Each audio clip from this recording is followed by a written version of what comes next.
Hello, everyone, and welcome back to Vestiges of History, where objects tell of story lives. Today, I have something very different from what I'm usually prepared for.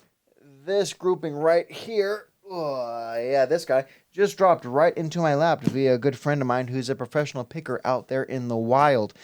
He's always looking out for me. He's always throwing me good stories, good collections to do research on, and I think this will be one for the books. It's a local boy from what I could tell in the brief 30 seconds I just unzipped it and peeked.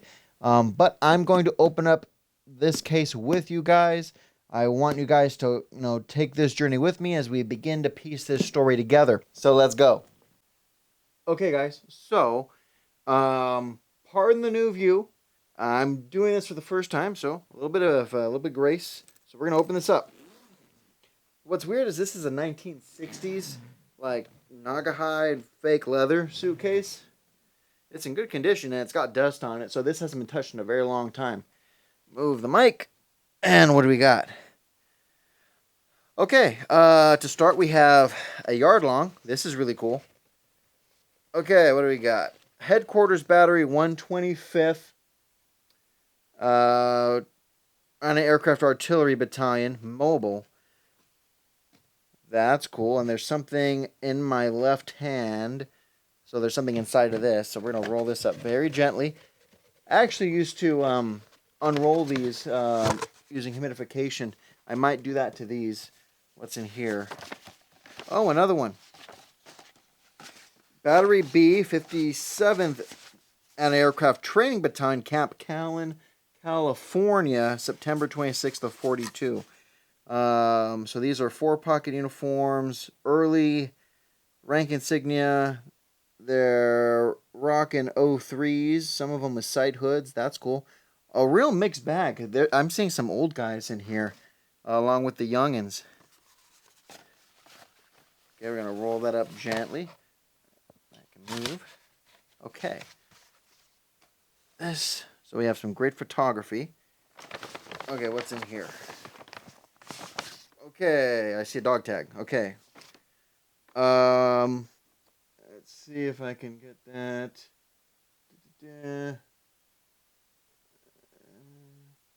I'm just going to read it for you. Gordon E. Aspengren, 392-49996. Oh, this is a next of kin dog tag. This is cool. And he's from Los Angeles. He's a local boy. Okay, neat. Okay, so we have... Oh, there's a picture of our boy right there. Okay, cool. I like this. This is getting better and better. Picture of a lion with a dog. An insignia postcard for the Navy. This is his...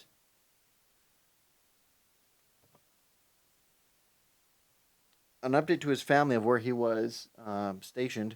So this is for Battery B-57 Training Battalion. So we have Gordon Aspengren, dog tag picture, and he's in here somewhere in these in those yard long photos.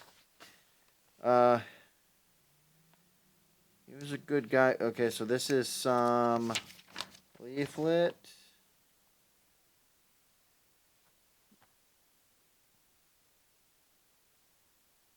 This is some propaganda stuff, and it's been eaten by mice partially. Ooh, really cool linen-backed postcard with women's uniforms. Copyright of Fred Harvey. That's cool. I'm trying to center this. There we go. Okay, so we have those. I'm going to put that over here. Okay, we have a letter on Army letterhead from 1943.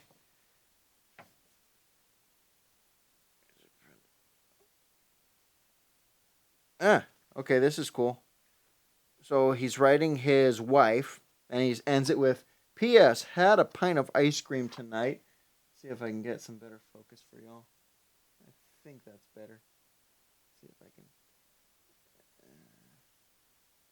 Think that'll work. I'm sorry, guys.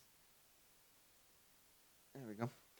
Had a pint of ice cream tonight. Also had cream chicken wings, plus noodles in the service club for supper and some good coffee. That's cool. Okay, I look forward to digitizing this. This is all going to be a video, it looks like, because this is really cool. Because I seldom get local boys. Uh, Mail from Camp Callan. Another letter. Another letter. Okay, some more propaganda. Germany's war production drive is different. And again, either torn off a wall or eaten by mice somewhat. Cool. That a decent way of working and living can beat the Japanazi way. Okay, solid. Letters. Oh, that's cool. Check out that. Let's see, bring it back. Check out this letterhead from Camp Han. See if I can zoom in a lot. Bring it down. That's going to reverse it for you guys out, but that's cool. That's really neat. Sunday, November 14th of 43. A letter. Okay. Bring it back out. There we go. Postcard from Camp Han. Unposted. Letters. Okay, more Camp Han letterhead. Camp Han letterhead. Camp Han's local to Orange County, Riverside County, LA County. It kind of it was in this weird spot in like Riverside, Corona area. Tech Sergeant Gordon. Jeez, look at all the postage on this. That's cool. Okay, so we have a lot of letters to go through. I will not bore you with reading through all of these. We'll just say that, as far as writing goes, this guy was pretty prolific. Let's see. Okay, thank you for your service from the Army. Ah, sweet. A mess hall postcard from Camp Han. Or Camp Callan. I love stuff like this. You really, you get the idea of how they would set the tables, the different types of dishware. This is going to be important for another project coming up. Let me see here. Bring the mic down a little bit. Okay, so we have him in a truck, it looks like. I'm going to do this. Yeah, I'm going to do that. Where am I? I'm right there. Okay. In a truck, it looks like. Another classification card.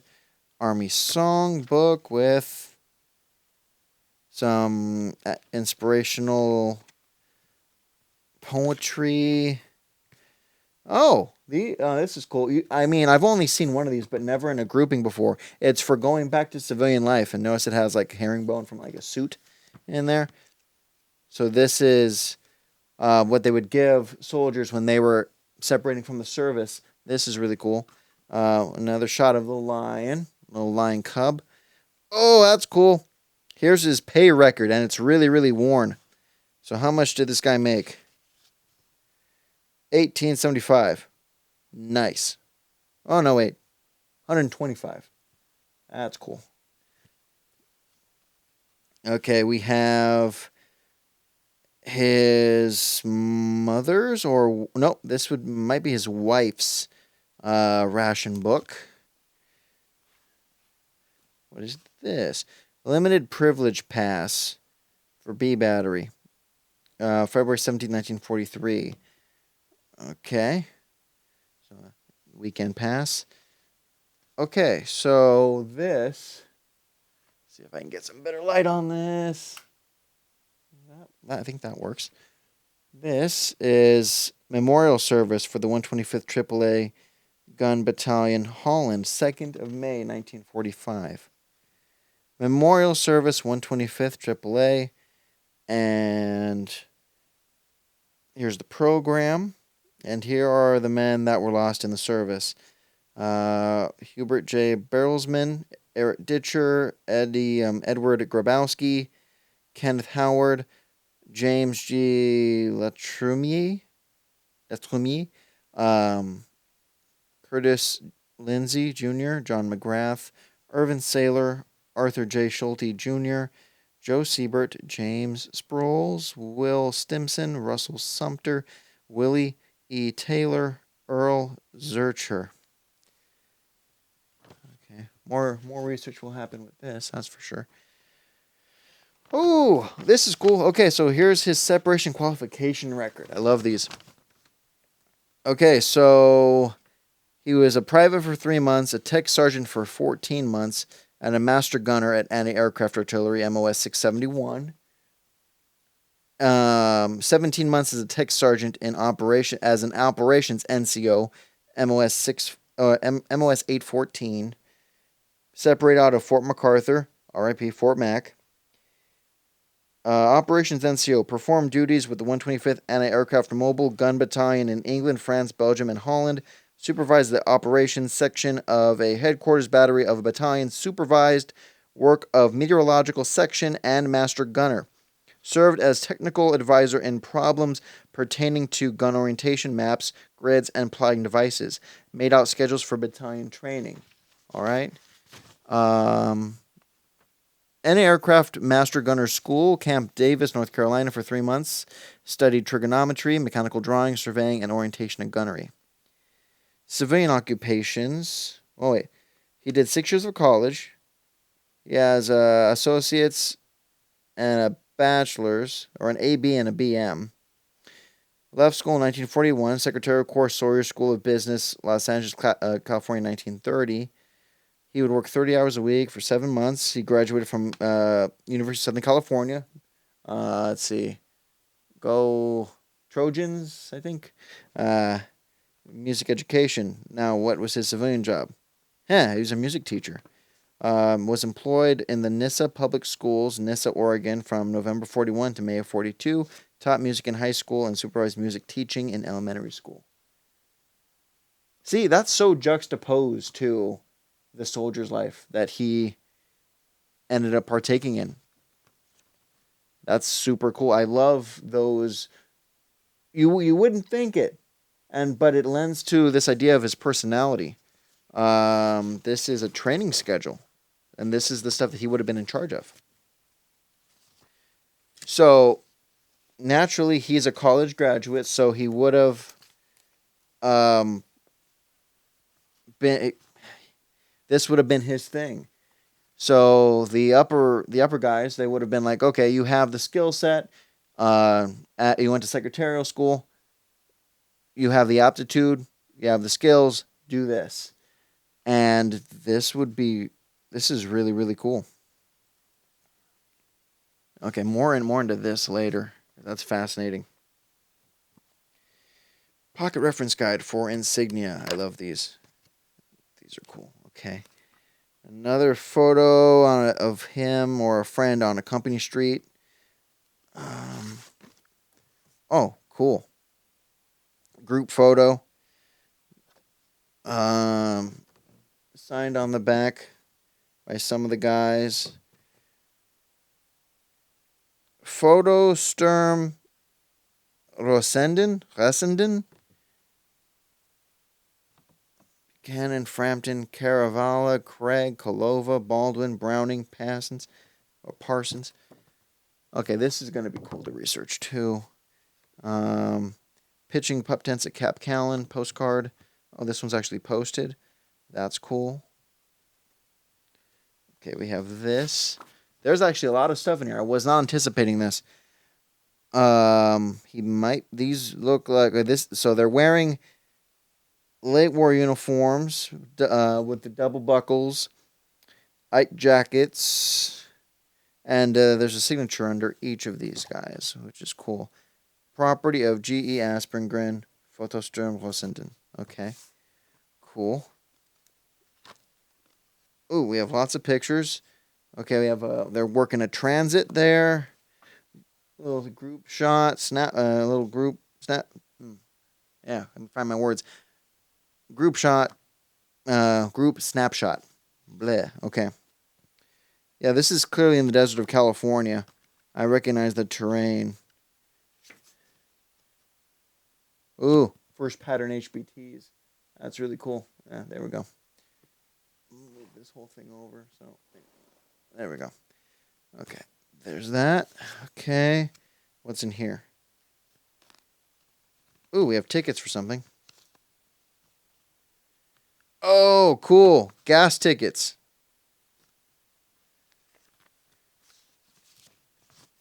And his...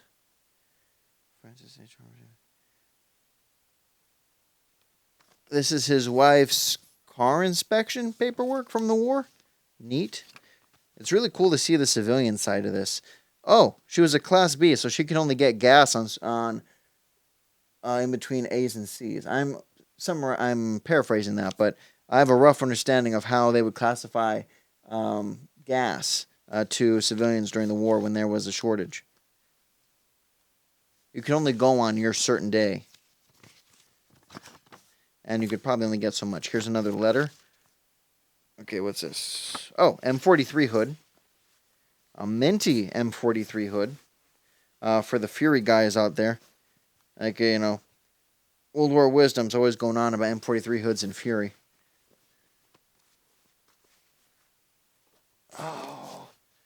Is this a unit history? Ooh, I'm hitting my mic. Oh, well. Yeah, this is a unit history. August 2nd, 1945. To my friend with love, Gordon. The 125th AAA Gun Battalion Mobile, a straight shooting outfit, the history of its training, travels, and achievements. So this would have been one of the ones that was produced and printed overseas. And I love it how it gives the names and the addresses of the men for to reconnect with later. I wonder if they had any reunions. Oh, there's cartoons in here. Ooh, guys wrote down corrections of where they were located. That's cool. England breakfast 0530. So we had an artist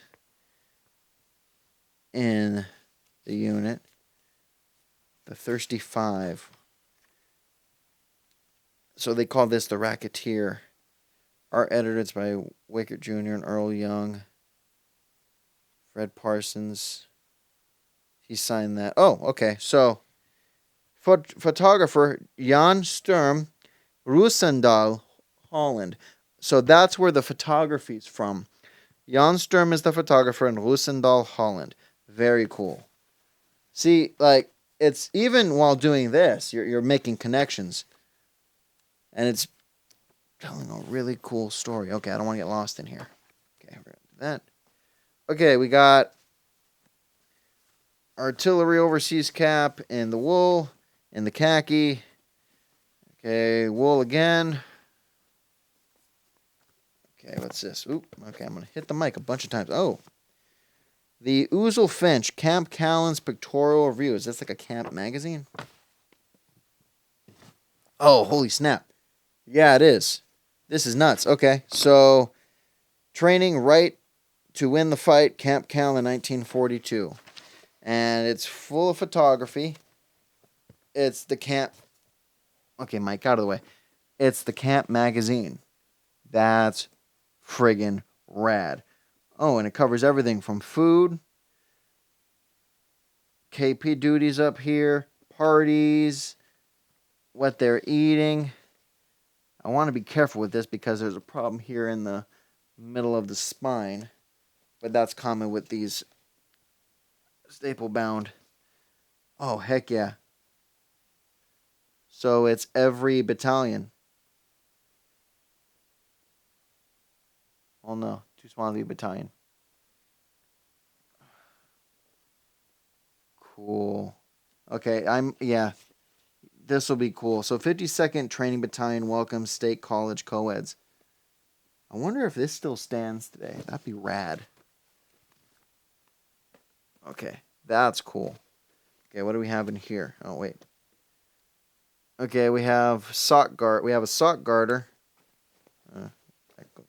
Let's see. Go through the big stuff. What's in here? Okay, this is a duffel bag. Duffel bag. Oh, there's writing on it. Hold on. I'm guessing it's going to be identified to him. Oh, it's still got the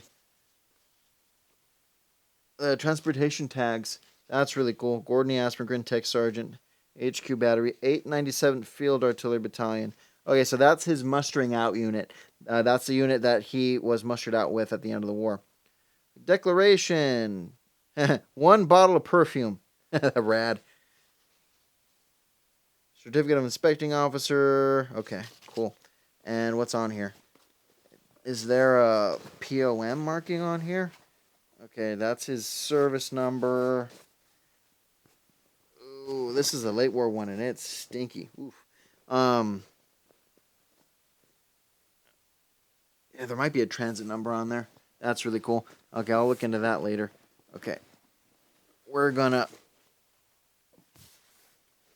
put that aside. Okay. Actually, this is gonna go down here on the floor.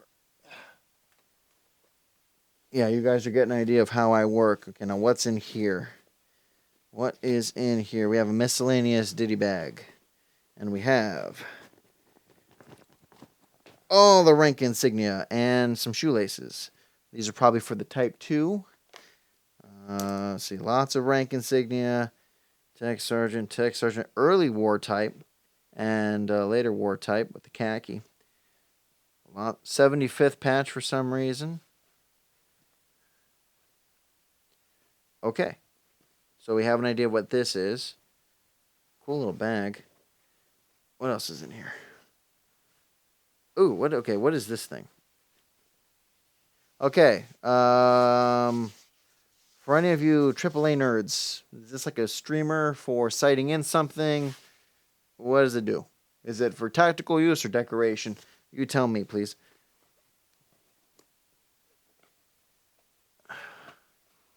Ooh, this stuff has been in here a long time. Oof. Okay. Down here, that bag. Oh, okay. Shoelaces. What is this? Miracle polishing cloths for all metals. Is the kit in there? Oh, piece. Yeah, it's still in there. Oh, cool. For polishing the brass buttons on your uniform. That's cool. See, and also,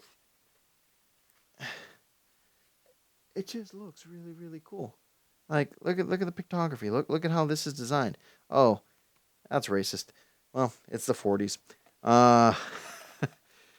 Okay, we have an enlisted man's belt, another belt, another belt. What's in? Oh, rad. Okay, so anti-aircraft patch issued 9th patch. That looks okay. Screen printed Brit made. And it was on a uniform at one time. Let's see if I can get better on this. It was, yeah, there's stitch lines around the edge here. That's cool. Ooh. Ooh, that's really nice. That is a hand embroidered, looks like Brit made 9th Air Force patch with bullion. Oh, that's really, really nice. Killer. Let's see if I can. Okay. Then we're going to zoom in on it. That's really nice. Slightly faded, but very nice. Okay, we have Older Victory with one. Well, that look okay. That's a Wolf Brown. That's a Marine type. That's with one campaign star. EAME ETO ribbon with 3 campaign stars. Brass. Ooh. Oh, that's cool. Good conduct. That is engraved. Neat. Is that Coast Artillery? Okay, second model dog tags with a tetanus in 43-44. Blood type B, and he's a Protestant. Hershey overseas bars and a ruptured duck. Cool. Okay, this is rad. Okay, what else do we have? I fit everything in there nicely. Back in the box. Thank you. Oh. Something Wilsonite. Oh, snap. Okay, wait. Let's see. Yeah, I know my camera skills are not the best. I'm learning. I'm going to zoom out a little bit. Oh, these are cool. So these are aviators, but they don't have any lenses in them. Guess who's getting new aviator glasses? This guy. Hell yeah, brother. Okay, so so these are not the gold tone ones. These are actually like probably stainless steel. I'm not seeing a maker's mark anywhere on the bridge. Dang it. Okay, there we go. This is cool. Yeah, the silver stainless steel type ones for me are just cooler. They're more desirable. And they're named to him, G.E. Aspengren, and there's his number right there. Well, I hope he's okay with me using these, because that's what's gonna happen. And hell yeah, that's really cool. And they don't have. Why don't they have lenses in them? That is strange. Okay, so fit you back in the box, go like that, go like that, and again, then what is this? This is another bag. This guy liked bags. This looks like the early war type laundry bag. Yeah. Okay, so Aspengren and his serial number. Cool. Okay. Well, there's a lot to work with here. I'm going to start researching him. I'm going to try to get a video out soon. I have 3 in the making right now. Just, life gets in the way because I also run a business doing historical research. So, and that's been full up, and I've done some amazing stuff lately, especially when it comes to local architecture and architecture in like LA and Beverly Hills. So be on the lookout for this guy. I will be posting about this more on Instagram, and I'll probably do some shorts on YouTube. I'm going to try if life allows me. And I'm going to probably go up to Old Focals up in Pasadena and get my prescription put into these bad boys and just be rad. So feel free to ask me any questions in the comments. This is going to be quick, dirty, minimal editing because I wanted this to be out there in the world for y'all. And I think this is going to be really, really cool for everybody. So thank you. I appreciate all of you. And you never know who will tell your story. Live a storied life. Goodbye.